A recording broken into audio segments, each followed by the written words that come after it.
the introduction, Sophia. Thank you.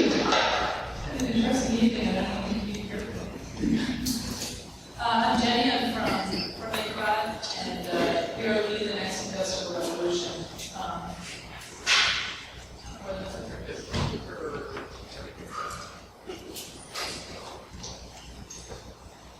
So, MakerBot was founded about 4 years ago by Zach Smith and Adam Meyer at NYC Resistor, which is a hackerspace in Brooklyn. It was founded because these three guys wanted to have their own 3D printer and didn't have enough money to buy one, so they decided to make one. And they got together, and this is a really good example of people having good ideas and community of hackers and really wanting to come together to do something together. So they not only these guys not only founded NYC Resistor, but they founded MakerBot as well.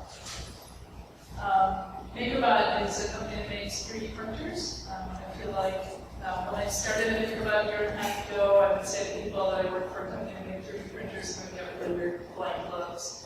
And now when I go to the airport and in security, they say where you work, and I say work for MakerBot, what do you do? 3D printer company.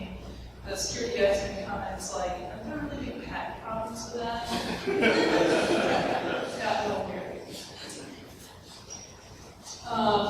So we talk about leading the next industrial revolution. We really feel like this is the next big change in disruptive technology, and that this revolution is going to be 3D printed.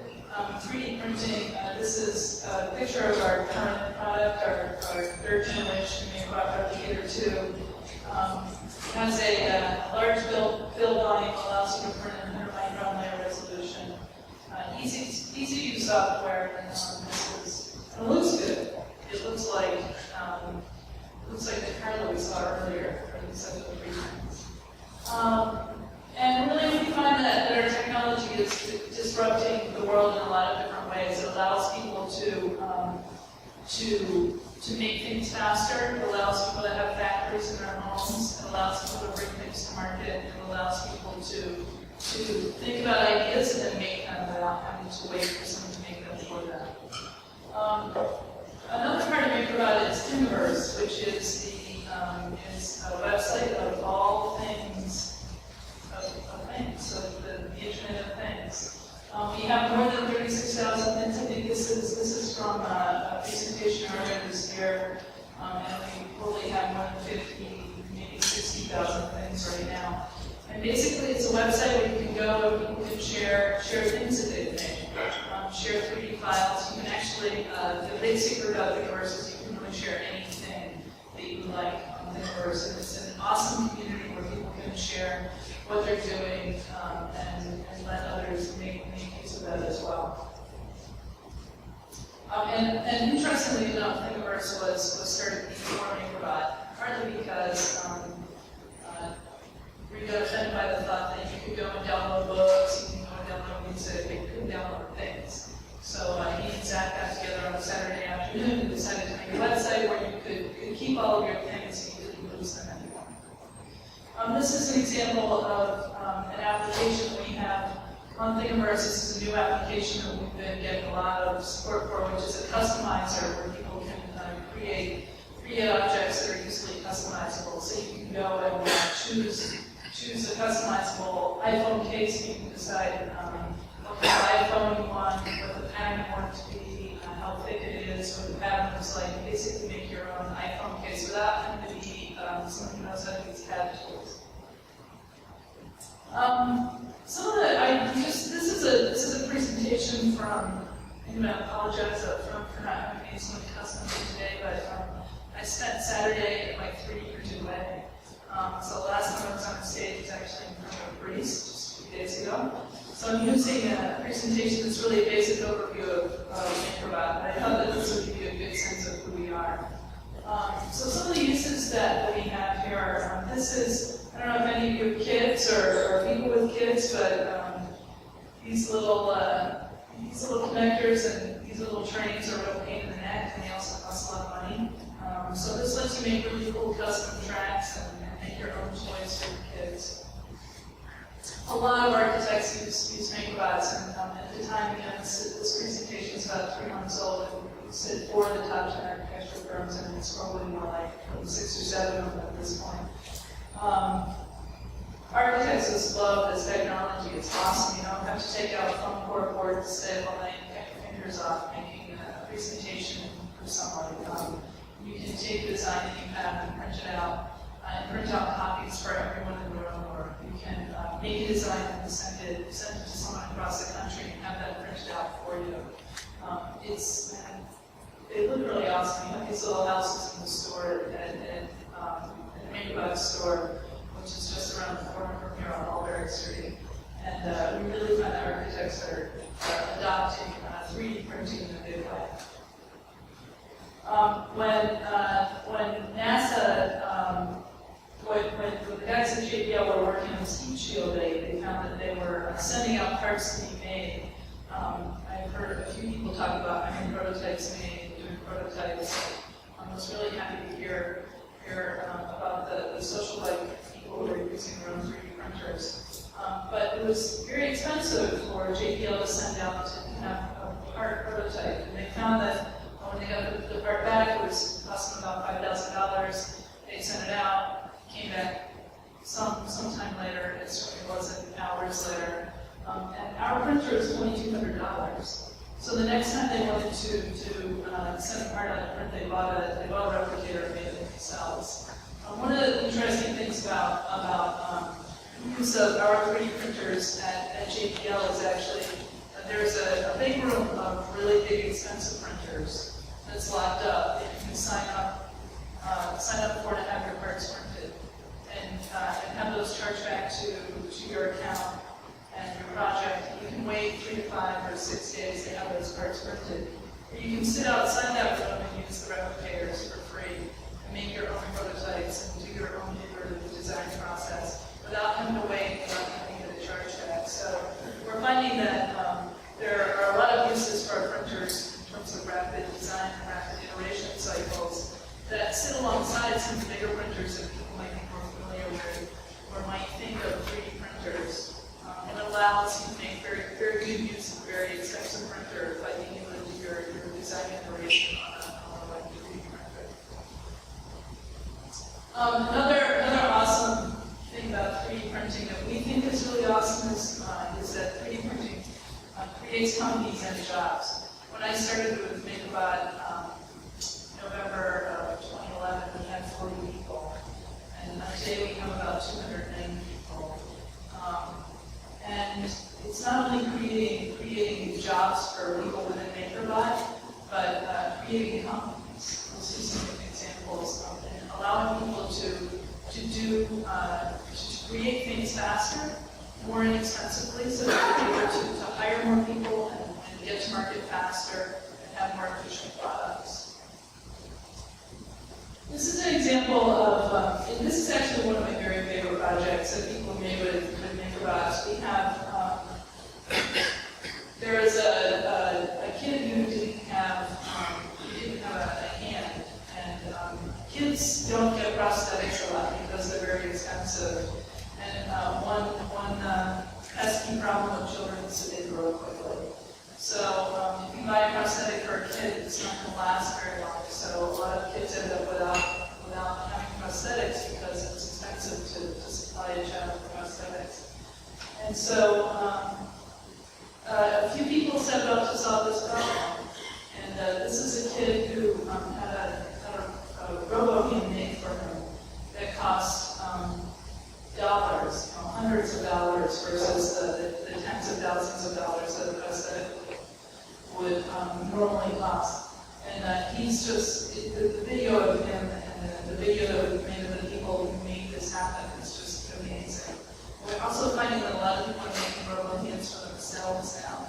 I'm not sure where they're all going, but one of the coolest things about being able to use our technology is that you can do things like make prosthetics for people for hundreds of dollars and really change someone's life. We have another kid who is a lefty who doesn't have any fingers on his left hand, and so he's always had to write with his right hand. And I don't know if any of you are right-handed, but it's not really, the brain doesn't really work very well it doesn't rewire very well after a certain number of years. So someone was able to use a MakerBot to give him his fingers on his left hand so he can write and draw with his left hand. So this is one of the projects that we're really proud of. If any of you are entrepreneurial or using a square in your business, one of the things you'll know about a square is that it goes into your phone, and when you go to try to slide a credit card from it, it twirls around. It's a little annoying. And so one of our customers makes a square helper, and it fits right onto your iPhone and makes it so that when you put like your square and slide your card through, it actually slides through, it doesn't twirl around. This is a great story because all of the square helpers are made on a MakerBot, and you set up kind of to send away and have parts made in China and wait for them to come back and be able to sell them. Chris is able to make on demand the number of square helpers that get ordered. He's also able to, the day a new iPhone comes out, he's also able to have a new square helper. That's one of the things that people might notice about phone companies is they change a lot and the connectors aren't always the same.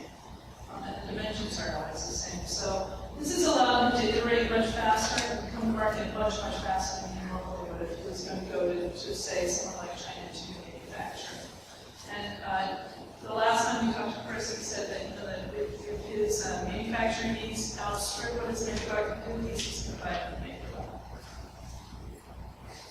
This is a great example of Casey Hoffman is a set designer in New York. She does Broadway sets, and she does all of her set design using her MakerBot replicators. And as a result of it, she's got a booming dollhouse furniture business. She makes these awesome models that are scale models of different period furniture pieces, and she's just having a blast.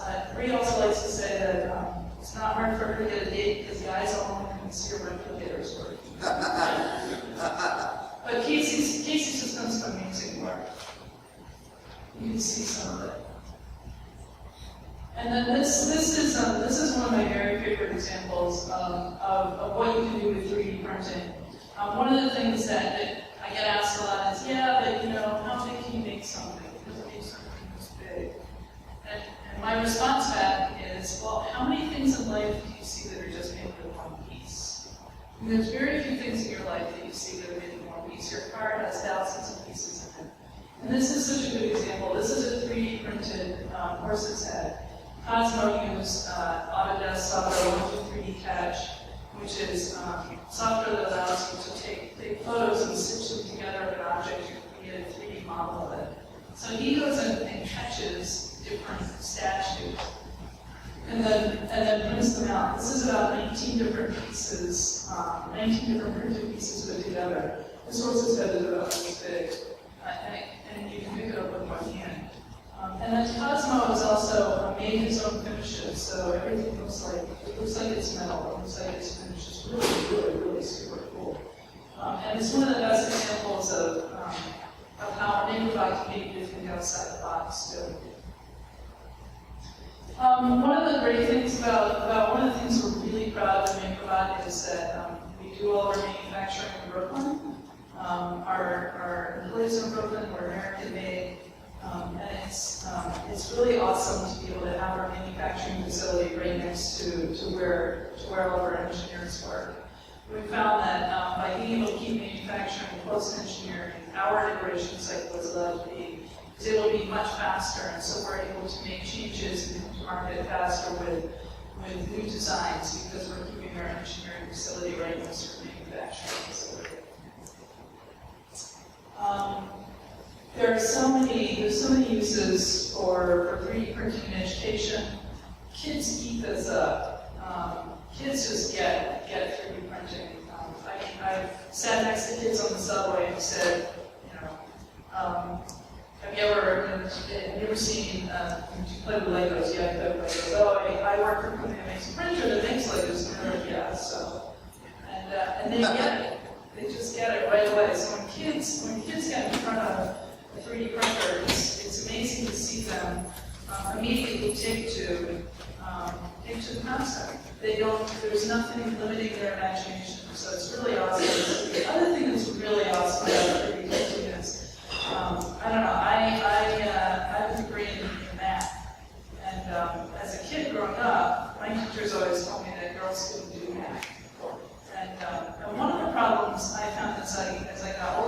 was that part of the problems of doing math was that you couldn't see math. You couldn't understand how it worked. And a 3D printer lets you see how things work. So it's really awesome to be able to have kids be able to see how designs work, how things come together, to be able to actually physically see how something works, and also to be able to take a project from beginning to end. They're able to have an idea in their head, they're able to create it, they're able to make it, and then they're able to actually see it manufactured and touch it.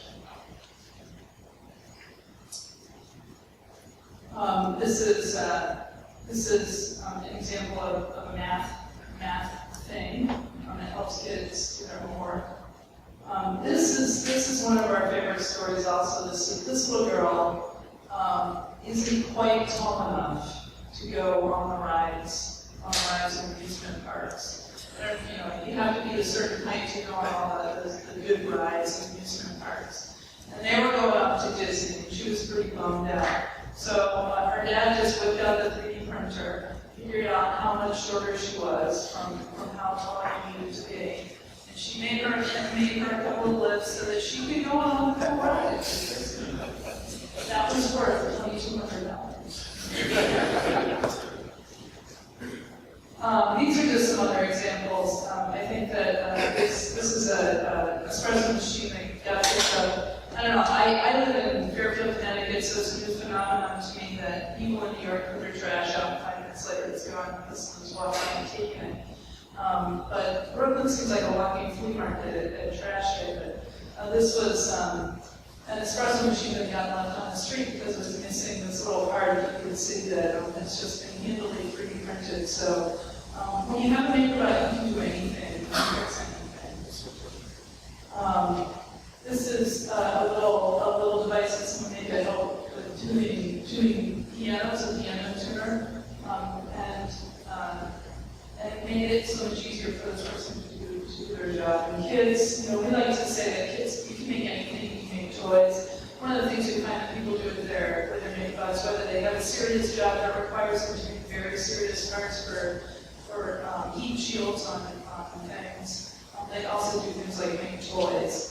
And make things to put on your desk in the office. You can make endless party favors for people. I made my wedding invitations, I made my wedding ring, I made colors for my dogs, I made watches. You can fix almost anything with a 3D printer. So what's next? MakerBot, what people have thought about MakerBot and what people think about 3D printer companies, are they make 3D printers, and those 3D printers make things. And really what we're about is the whole ecosystem of what goes into making things. So we have a store in New York so that you can come see, touch, and feel 3D printing. We have prints. We have, in the store we have the ability for you to go get your head scan so you can print out a 3D portrait. We make filament, so we've got into chemistry of how you make filament, how you make plastic. And we're also coming out this fall with a digitizer, so it's a scanner, a sort of washer-dryer concept, so that this is just a prototype, this is what the final product looks like, but it lets you take an object and put it on the table without scanner, and we'll have it scanned, so like a turntable go around, and in about 3 minutes you'll have a watertight model that you can then print out. On MakerBot blog, there are several things that we've scanned as we've been going through this project. One of them is some ceramic things that I made as a kid. My panda bear that I had scanned has been dubbed the Down syndrome panda bear. But it was this cool thing that I made as an 8-year-old that my mom always, and my mom made one too, and my mom's was a lot better than mine, and I always loved it. And when I was at her house on Mother's Day, I swiped it from her because she wouldn't let me take it. And I brought it back to the office and I scanned it. And now I have as many panda bears as I want. I can send them to anyone. So one of the things that we think is awesome about it without having to know how to use CAD software. So you can, a lot of people want to know how to make things with a 3D printer, but are a little intimidated by the fact that you might have to go to Thingiverse and download something, or the concept that you might have to measure something, design something yourself. And a scanner really sets people free from being able to at least take the first step and make an immediate copy of something that they know. One of the things that we like to think that you can do is your 3-year-old can make you beautiful clay creations, and you can make them and send them to everyone in the family for the holidays. We're really excited about this, and this should be coming out probably soon. So, we're really, I'm not like Bria, I'm jumping down and excited, but we are really super excited about what we're doing. MakerBot is, we really feel like we're at the beginning of a new revolution. 3D printing is really changing the way people think, the way people create, the way people make. It's been around for a really long time. This is a technology that's been around for over 25 years. We're in the process of merging with Stratasys, who really founded the same technology that we use. And it's really interesting to be working in an industry that's been around for that long, but it's really still at the very beginning of an early adoption cycle that has a future that's incredible. It's just taking off. So that's MakerBot, that's who we are, and really I want to take time to if you have any questions or if there's anything to answer, I'll answer them.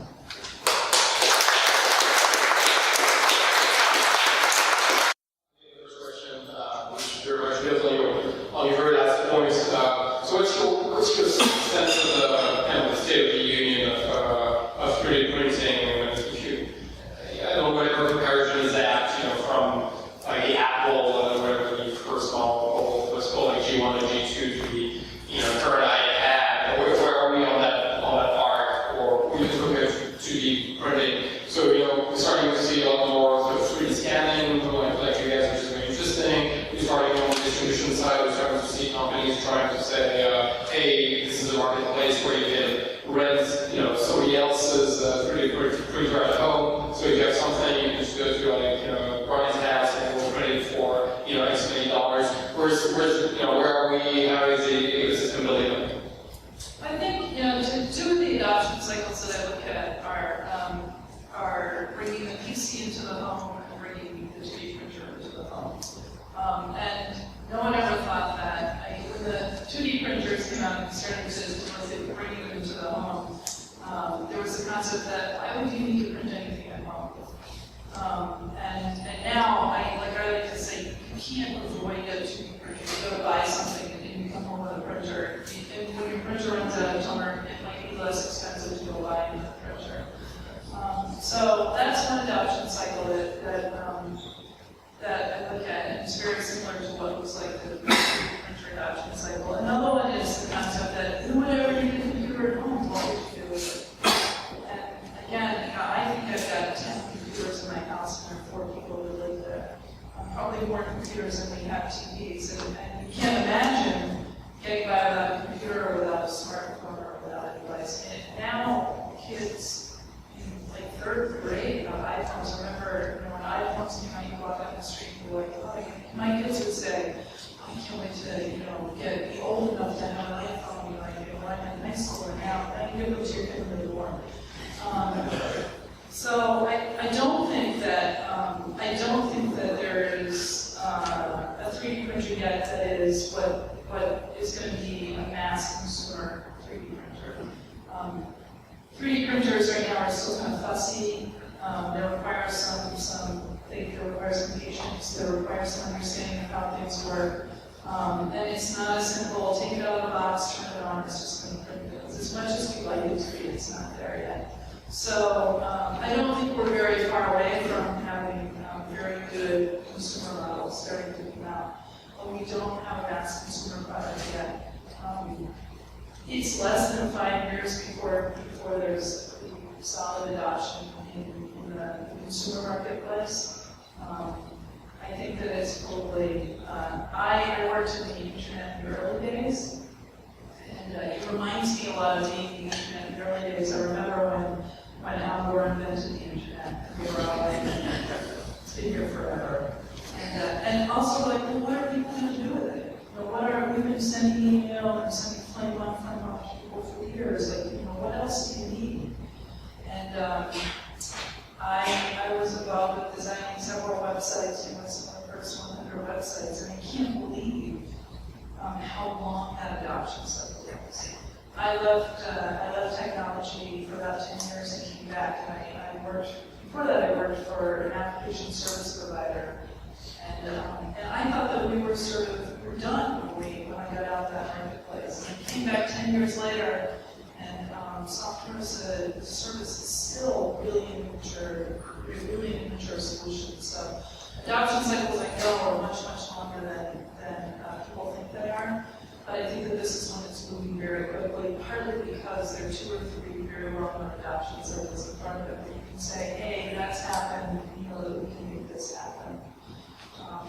I don't think people have to have a 3D printer, but I do think that more companies are going to make it so that you need to have a 3D printer. You don't want to have a 3D printer. Are you seeing the large companies starting to play this? Because HP and the partnership with Travis's years ago, they sort of capped it because it's too early. Is it a start thing? Is that a large company thing? I don't think, I think that we still have some number of years before the really large companies are going to be walking into the 3D printer market, partly because the printers that we have right now are not really highly mass producible. So they require a lot of scrutiny and think about what you're doing, and they require people. I will say that earlier this year we were raising around before we ended up in merger discussions with Travis's, and there are several very large companies that we were talking to. Definitely starting to think about what they want to do in 3D printing, how 3D printing should come into their business, and definitely a sense from the 2D printer company market that maybe they're going on the downslope. There's something that could be coming in to add to their businesses. So I do think that there's going to start to be an adoption of the larger companies, but I think you're probably a couple years away from that. So.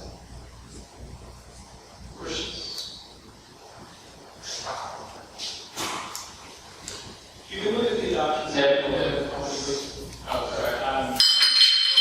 I'm with social bicycles. You can look at the adoption cycle of, say, a 2D printer or a desktop computer, and you can trace the way that they make consumer products. But when both of those happen, we didn't have distributed sharing platforms, so we do it now. Do you think maybe there's a more compelling model for 3D printing where we're not owning all of our vehicles? I mean, there's a time when everybody would have thought it would be great for not owning our cars. Maybe the most compelling things that are happening on wheels right now are going exactly against that trend. Do you see a future where that's the way 3D printers transform? Where people are sharing 3D printers, or I do. I don't think that the service bureau models today are the end model for sharing 3D printers. And I don't think that is really been cracked yet. I do think that one of the challenges of being America, I think, is that we're very, very consumer oriented and we like to buy things. So there's a lot of pressure to have a consumer product come down in price so that everyone can buy one. I think that at the same time that there's a lot of work to be done in the service bureau world, so that using a 3D printer is a rapid, iterative process. And right now it's not a rapid, iterative process in the service bureau world. It still takes a long time. So it's much quicker to be able to buy a $2,200 printer and be able to do your design and iteration quickly, so that you can go through 10 iterations like you're potentially doing your own design work versus waiting for one to come back and forth with the service bureau. I do think that there are other models that haven't been put in place, lock-in models. There isn't really a Kinko's type service yet, or the Staples type service, but I definitely expect that to start happening.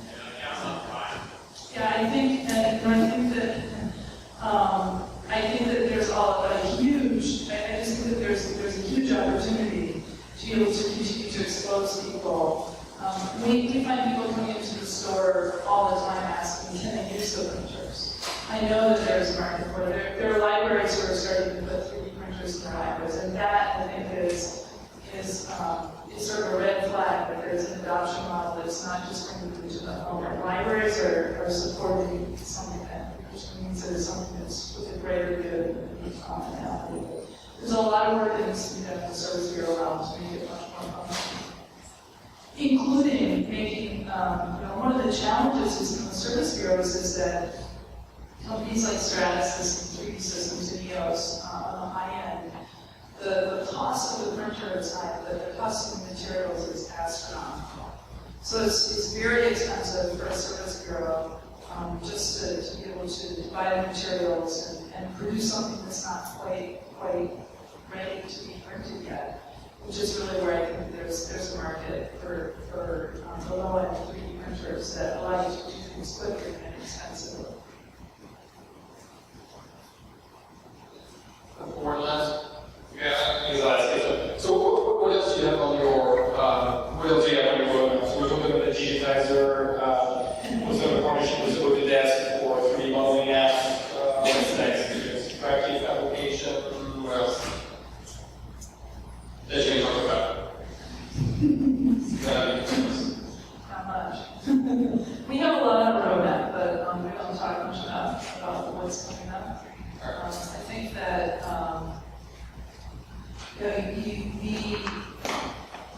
a lot of what's coming up is what you can, making sure that people are enabled, making sure that people are understanding what goes on. So you'll see a lot of work on the universe.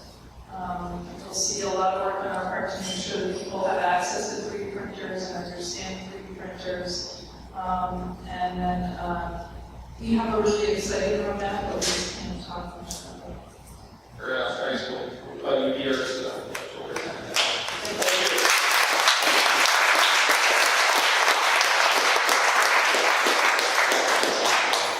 So thank you very much for tonight. We have beer, we have pizza. In terms of next meeting, we're going to skip August.